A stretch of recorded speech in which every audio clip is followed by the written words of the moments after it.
파친코의 시즌1이 8화로 끝났는데요. 네, 네. 그와 관련된 얘기들 조금 더 이어가 보도록 하겠습니다. 애플 TV 플러스 드라마 파친코가 지난주 금요일에 마지막 회 8회가 공개가 됐죠.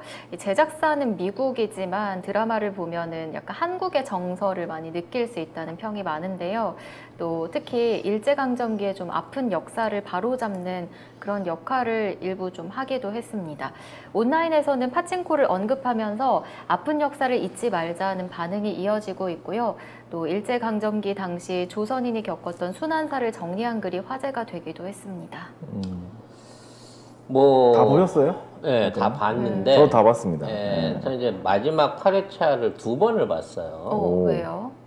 왜냐면 이게 시즌2로 이어갈 때 어떠한 그림으로 갈 건지를 좀 짐작을 해보기 위해서는 이걸 해야 되는데 솔직히 걱정을 많이 하고 봤습니다. 일단 이제 가장 중요한 그 고리는 시계예요. 시계. 예. 선자가 그 일본에 막 건너왔을 때 이민호한테 받아가지고 시계. 전당포에 맡기고 그 아니 안 보신 분도 있으니까 그냥 아무튼 뭐 여기까지만. 그 시계가 근데 너무 많이. 그 시계가 가족들을 살린 적이 있었다라고 하는데 그때 분명히 전당포에 맡겼던 시계가 맞아요. 선제 손에 돌아와갖고 갑자기 있더라고. 갑자기 있더라고. 그래서 손주한테 넘어가는 과정을 보고 뭐 시계가 핵심이구나. 라는 면에서 이제 포인트를 잡긴 잡았어. 근데 걱정스러운 건 뭐냐면 이제 내용이 이제 그 디아스포라라는 얘기를 좀 해야 되는데 이게 유태인 철학에서 나오는 얘기거든요. 그러니까 유태인 그 12지파들이 노예로 바빌로니아에 팔려갔을 때 그때 강제 이주된 사람들이 그 안에서 만들어내는 사회적인 어떤 그 차별을 이겨내고 그 안에서 만들어내든 이스라엘 민족이 뭉치게 되든 정신이 됐다 뭐 이런 내용인 건데 사실 이걸 디아스포라라고 설명하기에는 조금 차이가 좀 있어요. 왜냐면 그 당시에 자이든 타이든 일본으로 건너갔던 사람들이 정상적으로 거기서 거주하게 되고 정상인으로 받아들여졌다면 디아스포라가 돼요. 하지만 아니다. 우리 쪽에서 갔던 사람들은 강제적으로 대부분 끌려갔던 사람이 대부분이었고 나중에 그 사람들이 현지 어쩔 수 없이 남은 사람들을 일본 정부는 절대 자국민 내지는 자국의 어떤 그 자국민으로 받아들이지 않았다는 거죠. 그리고 거기에 대한 차별을 오히려 더 공공연하게 했다는 겁니다. 즉 유태인들은요. 그쪽에 강제로 이주되긴 했지만 현지에 적응해갖고 나중에 그쪽의 문화권을 먹어치웠어요. 그쪽의 시장과 금융과 이런 것들을 지배할 수 있는 지배적인 계층으로까지 성공할 수 있었던 성공한 이민이었다고 봐야 돼요. 따져놓고 보면. 결과가 좋았으니까. 거기 있는 제사장들이나 거기 있는 왕들의 세금을 관리하고 재정을 관리하는 걸로 금융업으로 특화된 사업을 통해 갖고 성공을 했고 이러한 디아스포라를 전 세계에 퍼뜨린 게 유태인이야. 근데 일본에 들어왔던 우리 제일 한국인들은 그러한 혜택이나 대접을 받아본 적이 없어요. 그렇게 놓고 보면 이걸 이렇게 표현하는 것 자체가 뭔가 세계관에 있어서 문제가 있다는 거지. 단순하게 일본이 가까워서 한국에 있는 사람들이 일본으로 건너갔다고 착각할 수 있는 부분을 만드니까. 그 안에 등장하는 또 하나의 문제점, 커뮤니즘. 그러니까 공산주의를 표방했기 때문에 탄압을 받았다는 식으로 표현하고 있는 거예요. 그건 공산주의는 그 당시에 세계적인 새로운 학문의 어떤 시류였지만 일본이 반공 때문에 제일교포로 탄압하거나 제일교포에 대한 억압을 한 건 아니거든요. 이렇게 포장될 수 있는 부분이 문제가 좀 있지 않나 생각을 해봤고 마지막으로는 이제 선자가 먹고 살기 위해서 김치를 팔기 위해서 시장통을 나가는데 같은 동포들은 그 사람을 안 받아주고 일본인 장사꾼들이 와서 장사를 하라고 자리를 열어주는 장면이 있어요. 이런 것들도 사실은 역사적으로 왜곡되는 부분이 굉장히 많구나라는 부분인 거거든요. 그래서 결론적으로 제가 예상을 할 때는 시즌2가 나오게 된다고 확정이 됐다고 하니까, 자, 그 시계가 돌아오게 된 개념. 그리고 이민호가 자기 아들을 찾아와 갖고 어떠한 방식으로 인생에 개입을 했는가 하는 부분. 그리고 손자가 겪는 버블 붕괴 시기에 과연 솔로몬, 그러니까, 제1교포 3사가 된 손자는 어떠한 방식으로 부를 축적하고 일본 경제의 몰락 속에서 부를 축적하면서 영향력을 만들어 왔나 라는 부분 안에 초점이 맞춰질 걸로 보여져요. 그렇겠죠. 그럼 약간 이게 이제 기업 드라마 비슷하게 돼갈 것 같은 느낌이 드는 거지 이제부터는. 그러니까 우리가 미나리를 볼 때 아쉬운 점은 미나리에서 보여줬던 것도 사실은 한국인의 눈이라고 보기보다는 재미교포의 눈으로 바라본 세계관이었거든요. 그 안에는 희생하는 할머니밖에 안 나와.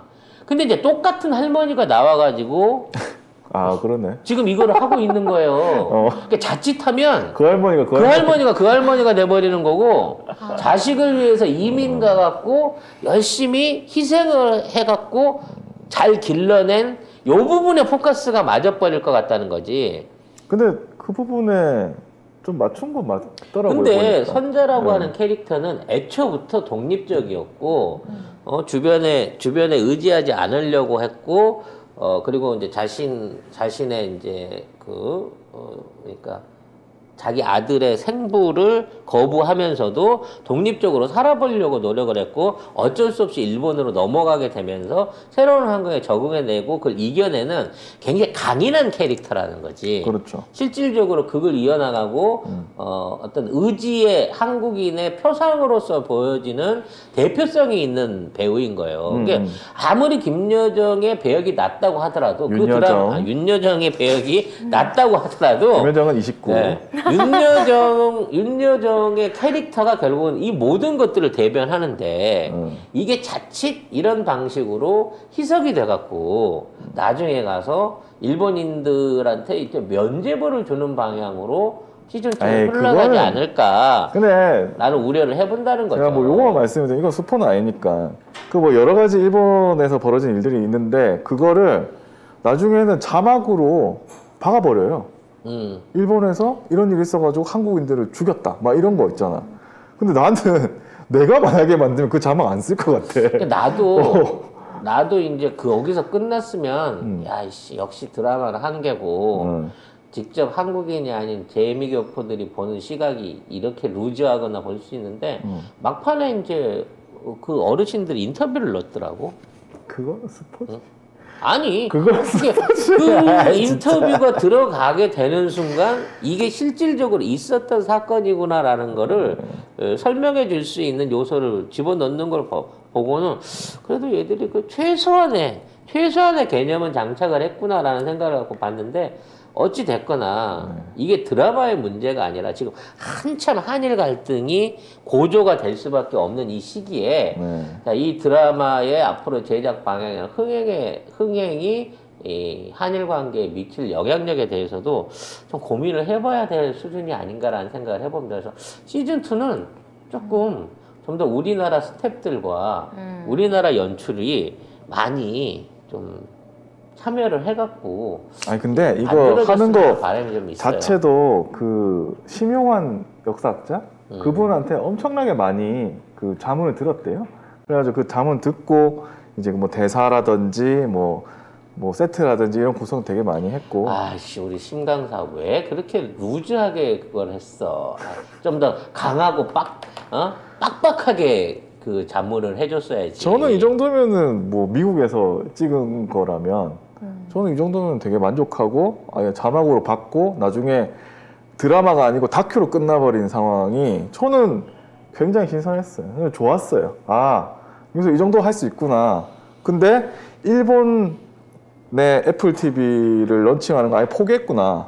그래서 잘해줘야겠다는 생각이 좀 들더라고. 진짜 그 정도로 야 일본 포격 이렇게까지 왔는데 우리가 안 보면 되나? 뭐 이런 생각까지 하게 됐습니다. 저는. 근데 일본이 물론 이제 OTT 시장이 크긴 합니다만 다양하고 크긴 합니다만 세계적 시장에 비하면 아무것도 아니거든요. 저는 이게 이런 식의 대립 구도를 만들어서 올려놓는 상황이 중국 시장에 들어갈 수 있다 그러면 굉장히 큰 방향을 일으킬 수 있다고 생각해요. 중국 그 자체를 안 하니까 뭐. 그러니까 네. 지금 이 애플 TV 같은 경우에도 이게 그 시간이 지나면 전편을 한 2주 정도 지나면 전편을 볼 수 있게끔 오픈을 해주고 있거든요, 계속. 그래요? 예. 그래서 그와 관련해서 유튜브에도 그 편집본, 그러니까 30분짜리 편집보니까 사실상 절반 나오는 거 아니야. 이런 것들이 굉장히 많이 올라오고도 있고, 그 다음에 본편을 볼 수 있게끔 전편이 올라와 있는 연결 링크들도 굉장히 많아요. 그렇기 때문에 어차피 이거는 이제 그 회당으로 받아먹는 게 아니잖아요. 애플 TV도. 회원가입을 하려고 하는 거기 때문에. 뭐 구독해야 되니까. 이런 방식으로든 어떻게든 이슈를 끌어가면서 기대치를 높여가기 위해서는 아마 이것들을 적극적으로 홍보를 할 거라고 보고, 그런 홍보의 대상으로서 빠지지 않을 국가가 또 중국이라든지 이 동양 이게 중국어권 관련한 쪽에도 이게 어느 정도 먹힐 수 있는 소재가 충분히 된다고 생각이 되거든요. 그렇기 때문에 결과적으로는 일본 입장에서는 굉장히 민감한 문제, 난감한 문제에 진짜. 그 이거... 상황을 얻었다. 여기 출연한 볼수 일본인 있을 것 같아요. 배우들도 약간 좀 저하지 않을까라는 생각이 좀 들 정도로. 그럼 뭐 이민호 관련해 갖고 벌써 일본 안에서는 뭐 불매 그러니까. 운동이 일어난다고 뭐 이런 얘기들이 있습니다만, 이민호를 일본이 흔든다 그래서 무슨 타격을 입을 그 정도의 수준은 아니고요. 어차피 국제 OTT나 유튜브나 여론이나 연예계에 있어서 한국의 영향력이 훨씬 더 크기 때문에 그렇죠. 이걸로 인해서 뭐 일본이 고의적으로 한류를 억압하고 쇠퇴시켜가지고 우리나라 문화 그럴 리는 콘텐츠 없고. 사업에 방해를 받는다. 이런 그럴 일은 리는 없을 것으로 보입니다. 일본은 네. 뭐 우리한테 중요한 나라도 아닌데 어쨌든 이런 파친코라는 드라마가 거의 한국인들 배우, 그다음에 한국 소재 이야기 이런 것들을 애플 TV가 되게 그러니까 한 회당 100억 정도 썼더라고요. 그리고 생각해 보면 그 애플 TV 다른 더 모닝쇼라고 있거든요. 제 애플 TV 제가 하면서 다른 것도 보고 있는데 재밌어요. 되게 고퀄이야. 진짜 고퀄이야. 그래가지고 에미상 받은 더 모닝쇼 그게 있는데 거기에도 한국이 그냥 가끔 그냥 나와요. 원래 업체가 매장 새로 냈을 때 서비스가 제일 좋습니다. 거기 시즌 2에는 보도국장이 한국계 여자고 막 이래요. 그냥 뜬금없이 그냥 한국이 언급이 돼. 그런 게 되게 많습니다. 애플이 의도적으로 좋아. 한국 관련된 컨텐츠나 한국인들을 소재 안에 끼워 넣는 빈도를 높이고 있다고 생각을 해요. 높여 있다고 합니다. 그리고 애플의 큰 그림이겠죠. 우리가 폭망했다라는 그 시리즈도 있는데 거기는 김의성 씨가 손정희로 나옵니다. 네, 재밌어요. 아무튼. 역시 애플 TV를 많이 보는구나, 네가. 굉장히 많이 보시네. 네. 제가 집에서 뭘 하겠습니까? 네가 좀 일이 한가하구나. 네. 네.